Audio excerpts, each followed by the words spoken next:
Chicken box வந்து due drops அப்படின்னு சொல்லுவோம். டியூ ட்ராப் ஆன ரோஸ் பெட்டல், அதுதான் கிளாசிக்காக இருக்கும் சைன். கீழே வந்து ஒரு இன்ட்ரெஸ்டிங்கான இது என்ன அப்படின்னா, இந்த நர்வ் மூலியமாக வரனால ஒரு சிங்கிள் டெர்மட்டோம், அதாவது ஒரு பர்டிகுலர் ஏரியா, அதுவும் ஒரு மிட் லைனை வந்து கிராஸ் பண்ணாது. நம்ம வீட்டில் வந்து வயசானவங்க ஒரு 50 வயசுக்கு மேலே இருக்காங்க அப்படின்னா பீரியாடிக்கலாக வந்து வேக்சினேஷன் கொடுக்கறதுக்கு இப்போ வேக்சினேஷன்ஸ் வந்தாச்சு. காமனான ப்ராக்டிஸு, பானை செய்கிறவங்க கிட்ட போய் அந்த மண்ணை வச்சு எழுதுவாங்க பின்னாடி. அது வந்து ஒரு பெரிய டேஞ்சரஸ் ப்ராக்டிஸ். HIV பேஷண்ட்ஸ்க்கெல்லாம் வந்து எப்படி வேணா வரலாம். ஸோ அங்கே வந்து இம்யூனே வந்து அப்சல்யூட்லி நில் இல்லையா? ஸோ அவங்களுக்கு எந்த மாதிரி வேணா ப்ரெசென்ட் பண்ணிக்கலாம். நலம் 360 வியூவர்ஸ் எல்லாருக்கும் வணக்கம். இன்னைக்கு நம்ம கூட டெர்மட்டாலஜிஸ்ட் பூர்ணிமா இருக்காங்க. தொடர்ந்து அவங்க கிட்ட பேசலாம். Hello ma'am. வணக்கம். சம்மர் சீசன் அப்படின்னு சொன்ன உடனே நம்ம எல்லாரும் ரொம்ப காமனா பாக்குறது சிக்கன் பாக்ஸ் அப்படின்றது தான். ஸோ சிக்கன் பாக்ஸ் அப்படின்றதையும் தாண்டி சிலவங்க சிக்கன் பாக்ஸ்க்கும் அக்கிக்குமான வித்தியாசமே நிறைய பேர் இன்னும் புரிஞ்சுக்க முடியல அப்படின்னு நான் நினைக்கிறேன். ஸோ இது ரெண்டுத்துக்குமான வித்தியாசம் அப்படின்றது என்ன டாக்டர்? சரி, சிக்கன் பாக்ஸ் வந்து நம்ம எல்லாருக்குமே வந்திருக்கும். ஸோ இந்த சிக்கன் பாக்ஸும் அக்கியும் வந்து கிட்டத்தட்ட ஒரே குரூப் ஆஃப் ஒரு ஃபேமிலி ஆஃப் வைரஸ் தான் காஸ் பண்ணுது. சின்ன சின்ன குழந்தைங்களுக்கு யூஸ்வலாக இந்த அம்மை அப்படின்னு சொல்கிறது இந்த சிக்கன் பாக்ஸ் ரொம்ப காமன், எல்லாருக்குமே ஒரு தடவை வந்திருக்கும். அதுக்கப்புறம் நமக்கு ஒரு இம்யூனிட்டி டெவலப் ஆகும் அப்படின்னு சொல்லுவோம். ஸோ இந்த இம்யூனிட்டி எவ்வளோ நாள் இருக்கும், திரும்ப வருமா வராதா அப்படின்னா, நார்மலாக அந்த இம்யூனிட்டி கிட்டத்தட்ட 20 years 25 years அப்படிங்கிறது தான் reports and literature states. So இந்த அக்கி வந்து ஏன் அப்போ திரும்பி வருது, ஒரே வைரஸ் தானே, ப்ரொடெக்ஷன் இல்லையா அப்படின்னு. இந்த வைரஸ் வந்து நமக்கு ஒன்ஸ் நம்ம ட்ரீட் பண்ண பிறகு அந்த நம்மளோட நர்வ் அந்த கேங்லியான் ரூட்டில் தான் இருக்கும், டார்மெண்ட்டாக இருக்கும், அதாவது அமைதியாக இருக்கும். ஸோ சப்போஸ் ஏதாவது திரும்ப இந்த வைரஸை வந்து எக்ஸ்போஸ் ஆகிறோம், இல்லை இப்போ யாருக்காவது இப்போ வந்து ஒரு குழந்தைக்கு வீட்டில் வருது, அந்த வீட்டில் இருக்க பெரியவருக்கு வந்து எக்ஸ்போஸ் ஆகுறாரு, ஏன்னா குழந்தைய இருக்கு கான்ஸ்டன்டா. ஸோ அந்த வைரஸ்க்கு எக்ஸ்போஸ் ஆகும்போது திரும்ப அந்த அக்கி ஸ்டிமுலேட் ஆகுறது வாய்ப்பு நிறைய இருக்கு. ஆர் அவங்க யாருக்கோ வந்து நமக்கு இம்யூன் காம்ப்ரமைஸ் ஆகுது, இம்யூனிட்டி வந்து ஒரு டயபெட்டிக் பேஷண்ட்டாக இருக்காங்க, அந்த டயபெட்டிக் பேஷண்ட் எல்லாமே ரொம்ப இம்யூனிட்டி காம்ப்ரமைஸ்டாக தான் இருக்கும். ஸோ ஒரு க்ரானிக் கிட்னி டிசீஸ் உள்ள பேஷண்ட், ஜென்ரலாகவே வயசான பிறகு ஒரு 60 வயசுக்கு மேலெலாம் நம்ம இம்யூனிட்டி கொஞ்சம் குறைவாக தான் இருக்கும். ஸோ அப்போல்லாம் வந்து இந்த அக்கி வந்து ஸ்டிமுலேட் ஆகுறது யூஸ்வலாக 50 வயசுக்கு மேலே தான் காமன். பட் இப்போ 30 40, ஏன்னா அப்போ எல்லாமே நிறைய பேருக்கு டயபெட்டிக் வருது, இம்யூன் காம்ப்ரமைஸ் ஸ்டேட்டில் நிறைய பேர் இருக்காங்க. ஸோ அங்கே எல்லாமே இந்த அக்கித்தன்மை வருது. ஸோ இதுக்கு பார்க்க ஜென்ரலாக எப்படி வித்தியாசமாக இருக்குது, சின்ன பசங்களில் வரும், இவங்க பெரிய இதில் வருங்கிறது ஒரு பெரிய வித்தியாசம். இன்னொன்று வந்து என்ன அப்படின்னா, சிக்கன் பாக்ஸ் வந்து டியூ ட்ராப்ஸ் அப்படின்னு சொல்லுவோம். டியூ ட்ராப் ஆன ரோஸ் பெட்டல், அதுதான் கிளாசிக்காக இருக்கும் சைன், அதுதான் சொல்லுவோம். உடம்புல வந்து அங்கங்கே நீர் கொப்பள மாதிரி அப்படியே ஷைனியாக இருக்கும். இந்த அக்கியில் வந்து ஒரு இன்ட்ரெஸ்டிங்கான இது என்ன அப்படின்னா, இந்த நர்வ் மூலியமாக வரனால ஒரு சிங்கிள் டெர்மட்டோம், அதாவது ஒரு பர்டிகுலர் ஏரியா, அதுவும் ஒரு மிட் லைனை வந்து கிராஸ் பண்ணாது. இப்போ ரைட்டில் வருது அப்படின்னா லெஃப்ட்டுக்கு போகாது, அந்த லீஷன்ஸ் வந்து ரைட்ல மட்டும்தான் இருக்கும். பிகாஸ் அந்த டெர்மட்டோம்ல அந்த நர்வ் இனோவேட் பண்ணது இல்லையா, அங்கே மட்டும்தான் அந்த அக்கி இருக்கும். So lumbar area, cervical area, அந்த மாதிரி ஒரு டெர்மட்டோம்ல இருக்கிறது தான் அந்த அக்கி தன்மை. அந்த அக்கி வந்து எப்படி இருக்கும்னா குரூப் ஆஃப் நீர் கொப்பளம் வெசைக்கிள்ஸ் வந்து அப்படியே ஒரு குரூப்பாக இருக்கும். ஸோ இதுதான் பார்க்க வித்தியாசம். இதுதான் யூஸ்வலான காமன் டிஃப்ரென்ஸ் பிட்வீன் அக்கி அண்ட் இது. ஓகே.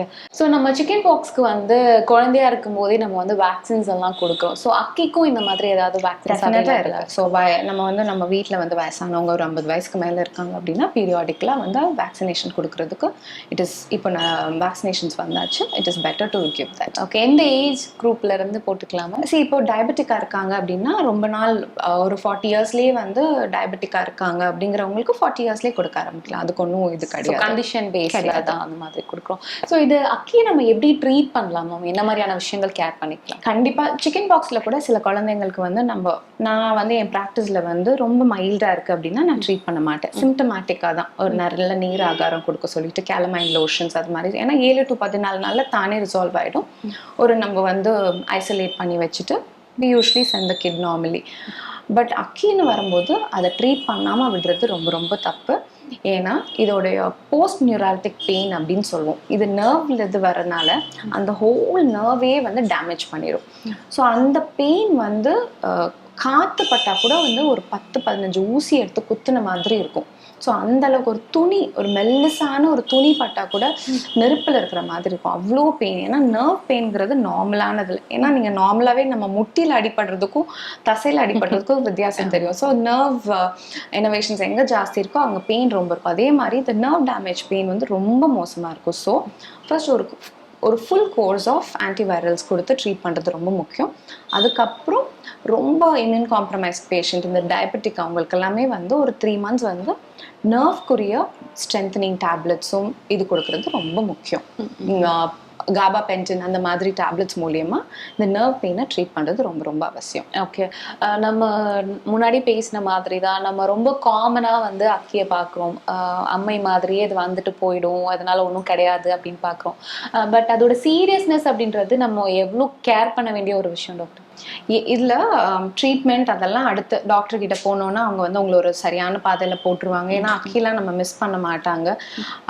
ஆனால் இன்னொரு என்ன பண்ணிடுவாங்க அப்படின்னா, காமனான ப்ராக்டிஸு பானை செய்கிறவங்க கிட்ட போய் அந்த மண்ணை வச்சு எழுதுவாங்க பின்னாடி.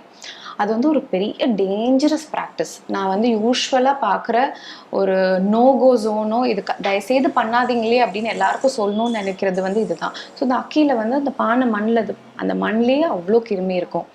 ஏற்கனவே எதிர்ப்பு சக்தி குறைவாக இருக்குது. இது ஒரு வைரல் இன்ஃபெக்ஷன், இதுக்கு மேலே ஒரு பாக்டீரியல் இன்ஃபெக்ஷன் வேறு வந்துடும். ஸோ ட்ரீட் பண்ணுறது ரொம்ப ரொம்ப கஷ்டம். அந்த பெயினும் வேதனையும் ரொம்ப பேஷண்ட்டுக்கு ரொம்ப கஷ்டமாக இருக்கும். So don't do all that. Get your self ஒரு கம்ப்ளீட் கோர்ஸ், 3 நாளைக்கு 5 நாளைக்கு எத்தனை நாளைக்கு டாக்டர் எந்த ஆன்டிவைரல்ஸ் சூஸ் பண்ணி உங்களுக்கு கொடுக்குறாங்களோ அதை கம்ப்ளீட்டாக முடிச்சிடுங்க. அதுக்கப்புறம் அந்த நர்வ் கேர், போஸ்ட் நியூரால்டிக் பெயினுக்கான கேர் வந்து எடுக்கிறது ரொம்ப ரொம்ப ரொம்ப முக்கியம். உங்கள் B12 லெவல்ஸ் அதெல்லாம் பார்த்து டாக்டர்ஸ் வந்து சப்ளிமெண்ட்ஸும் கொடுப்பாங்க தேவையானவங்களுக்கு. ஸோ அந்த மாதிரி கேர் பண்ணிக்கிறது ரொம்ப ரொம்ப முக்கியம். That is all that you have to do. Okay, நம்ம சிட்டி மாதிரி இடங்கள்ல வந்து டாக்டர் கிட்ட காமிக்கிறாங்க. பட் இன்னும் வந்து ரிமோட் ஏரியாலலாம் வந்து பார்த்தீங்க மஞ்சள் போட்டு வேப்பலை போட்டே வந்து அக்யூக்குமே அப்படிதான் ட்ரீட் பண்ணுறாங்க. சரி, இதை நான் தப்பு அப்படின்னு சொன்னால் எல்லாருக்குமே வந்து கொஞ்சம் வருத்தம் ஆகிடும். நான் தப்புங்கிறத விட இதோட சீரியஸ்னஸ் அதுதான் சொல்கிறேன். நீங்கள் நினைக்கிற மாதிரி சிட்டியில் வந்து பானை மண்ணில் எழுதாதவங்க கிடையவே கிடையாது. ஒரு குட் நம்பர் ஆஃப் பேஷண்ட்ஸ். ஏன்னா நம்ம எல்லாருமே வில்லேஜஸ்லேருந்து மைக்ரேட் ஆனவங்க தான். ஸோ அந்த ப்ராக்டிஸ் ரொம்ப ப்ரிவேலிங்காக தான் இருக்குது.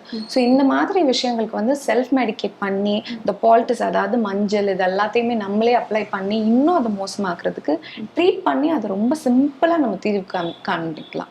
ஓகே, ஸோ போஸ்ட் கேர்னா என்ன மாதிரியான விஷயங்கள் பண்ணலாம்? ஒன்று வந்து நம்மளுடைய டயபெட்டிக் லெவல்ஸை வந்து ரொம்ப சுகர் லெவல்ஸையும் நம்மளுடைய இந்த லெவல்ஸையும் மெயின்டைன் பண்ணிக்கிறது ரொம்ப ரொம்ப முக்கியம். இப்போ ஒரு நார்மலாகவே வந்து ஒரு HIV பேஷண்ட் இருக்காங்க, அவங்களுக்குலாம் வந்து அக்கி வந்து ஒரு சிங்கிள் டெர்மட்டோம்லலாம் வராது. நான் சொன்ன மாதிரி அவங்களுக்கு மொத்தமாக இந்த லைன் கிராஸ் பண்ணாது, அந்த ரூல்ஸ் எல்லாம் ஃபாலோ பண்ணாது. எவ்வளோக்கு எவ்வளோ அவங்க இம்யூனிட்டி காம்ப்ரமைஸ் ஆகுதோ அவ்வளோக்கு அவ்வளோ ரொம்ப ஃபுல் ப்ளோனாக தான் இருக்கும். அவங்களுக்குலாம் போஸ்ட் நியூரால்டிக் கேர் வந்து பேஷண்ட்னால ஒன்றும் பண்ண முடியாது, டாக்டரோட கேரில் இருக்கிறது தான். ஸோ அப்படின்னா அவங்க கம்ப்ளீட் பாடி கூட சான்சஸ் இருக்காமா? கண்டிப்பாக HIV பேஷண்ட்ஸ்க்கெல்லாம் வந்து எப்படி வேணால் வரலாம். ஸோ அங்கே வந்து இம்யூனே வந்து அப்சல்யூட்லி நில் இல்லையா? ஸோ அவங்களுக்கு எந்த மாதிரி வேணால் ப்ரெசென்ட் பண்ணிக்கலாம். ஸோ அது ஒரு தனி section. To discuss about general population, நமக்குன்னு தனியாக நம்ம சாப்பிட்றதோ இதுங்கிறது வந்து ஒரு பக்கம். You should eat healthy, sleep healthy, ஒரு நல்ல ரொட்டீன் அதெல்லாம் வச்சுக்கிறது வந்து ரொம்ப ரொம்ப முக்கியம். அண்ட் தென் இந்த மாதிரி கொடுக்குற மெடிக்கேஷன்ஸை 3 monthsங்கும் போது ஒரு கரெக்டான கம்ப்ளைண்ட்டாக யூஸ் பண்ணி இது பண்ணுறது முக்கியம். அதை தாண்டி பேஷண்ட்ஸ் பண்ணிக்கிறதுங்கிறது ஒன்றும் இல்லை. அவங்களோட diabetic sugar levels, kidney parameters, liver parameters அதெல்லாம் மெயின்டைன் பண்ண. அது எப்போ நடக்கும்? When you have a good routine. Alcohol, smoking அதெல்லாம் அவாய்ட் பண்ணும்போது நேச்சுரலாகவே உங்கள் ஹீல் ஆகுறதுக்கு உங்கள் நர்வ்ஸ்க்கு வந்து ஒரு வாய்ப்பு கிடைக்கும். ஓகே, ஸோ இது இல்லாமல் அடிஷ்னலாக ஃபுட் ஹேபிட்ஸ் வந்து ரொம்ப முக்கியமான ஒரு விஷயம், எஸ்பெஷலி சம்மர் சீசனில். ஸோ அக்கி வராமையோ இல்லை சிக்கன் பாக்ஸ்லேருந்தோ நம்ம ப்ரிவென்ட் பண்ணிக்கணும்னா எக்ஸஸாக என்ன மாதிரி ஃபுட் ஹேபிட்ஸில் நம்ம சேஞ்சஸ் பண்ணணும்? ஃபுட் ஹேபிட் இப்போ சம்மர் அப்படின்னு பேசும்போது ஃபர்ஸ்ட் வந்து குழந்தைங்களுக்கு தான் யூஸ்வலாக வந்து நம்ம டார்கெட் பண்ணி, ஏன்னா சிக்கன் பாக்ஸ் பற்றி பேசுகிறதுனால ஹைஜீன் ரொம்ப ரொம்ப முக்கியம். 2 வேளை குளிக்க வைக்கிறது, தலைக்கு தான் குழந்தைங்களுக்கு குளிக்க வைக்கிறது வந்து ரொம்ப சளி பிடிச்சிடும் அப்படின்ட்டு யோசிச்சு குளிக்க வைக்கிறதே வந்து ரொம்ப கம்மியாக பண்ணுவாங்க. That is one of the very wrong practices. வாரத்தில் மினிமம் 3 days அடல்ட்டோ சில்ட்ரனோ ஓரளவு க்ரோன் சில்ட்ரனோ தாராளமாக 3 days வந்து you can wash their hair and dry their hair. So அது 2 வேளை குளிங்க. காட்டன் துணி, வேர்வை தாங்காமல் பார்த்துக்கணும். ஸோ விளையாடிட்டு வர்றாங்க அப்படின்னா அந்த யூஸ்வலாக சம்மர் எல்லாம் அழுக்கோடு இருப்பாங்க, அப்படியே விட்டுறாதீங்க. ஸோ இந்த வேர்வை தங்குறதுனால தான் பாதி பிரச்சனை. அது வந்து வைரல் இன்ஃபெக்ஷன் ஆகட்டும், பாக்டீரியல் எதுனாலும். ஏன்னா இம்யூனோ காம்ப்ரமைஸ்ட் அப்படின்னு பேசும்போது குழந்தைங்களுக்கு தான் இம்யூனிட்டி ரொம்ப கம்மியாக இருக்கும். ஸோ இந்த காய்கறி பழங்கள் அதை வந்து அவங்க டயட்டில் இன்க்ளூட் பண்ணுறது ரொம்ப முக்கியம். வாரத்தில் 3 நாள் கீரை, இப்போ நான்வெஜ் சாப்பிட்றதா இருக்கவங்களா இருந்தால் ஆர்கன் மீட், இந்த ஈரல் அந்த மாதிரி இதெல்லாமே வாரத்தில் 1 நாள் சேர்த்துக்கலாம். இந்த இரும்பு சத்து அது எல்லாமே வந்து through food you can give it to children. So இது வந்து when we talk about children, க்ளீனாக இருக்கணும், நல்லா சாப்பிடுங்க, நல்லா ஹைட்ரேட் பண்ணுங்கள், லெஸ் சால்ட். யூஸ்வலி இந்த மாதிரி வைரல் இன்ஃபெக்ஷன்ஸ்க்கு அதுதான் மெயினாக சொல்லுவோம். அண்ட் அடல்ட்ஸ்க்கும் அதே தான். மேக் ஷுர் அந்த நம்ம எல்லாம் லாங் ஹவர்ஸ் ஒர்க் பண்ணுறோம். So when you come immediately wash and change. So more sweat retention இருக்கும்போது, நம்ம இன்னைக்கு வைரல் பற்றி பேசணும், ஜென்ரலாகவே வந்து ஃபங்கஸ் வந்து ஒரு பெரிய காமனானது. யாருமே ட்ரீட்மெண்ட்க்கு வரமாட்டாங்க, அரிச்சிட்டு ஏதாவது ஒரு ஸ்டீராய்டு க்ரீம் வந்து மெடிக்கலில் வாங்கி போட்டுட்டு விட்டுருவாங்க. ஸோ அந்த இதை ப்ரிவெண்ட் பண்ணாத விமனுக்கு வந்து நிறைய வெள்ளைப்படுறது. ஏன்னா சம்மர்ஸில் அது இருக்கும், ரொம்ப நேரம் ஆஃபீஸில் இருப்போம், யூனோ வாஷ்ரூம் போயிட்டு வருவோம், ஈரமாகும், இந்த மாய்ஸ்ட் கண்டிஷன் இதெல்லாமே வந்து தவிர்க்கிறதுக்கு இதுதான்.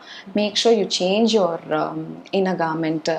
So take showers frequently, cotton துணியாக போடுங்க. இந்த மாதிரி ஜென்ரல் மெஷர்ஸே we can prevent lot of infections. Okay, especially நீங்கள் சொன்ன மாதிரி இந்த யூரினரி இன்ஃபெக்ஷன்ஸ் ஏற்படுறதுக்கு கூட இம்யூன் சிஸ்டம் ஒரு காரணமாக இருக்குமா?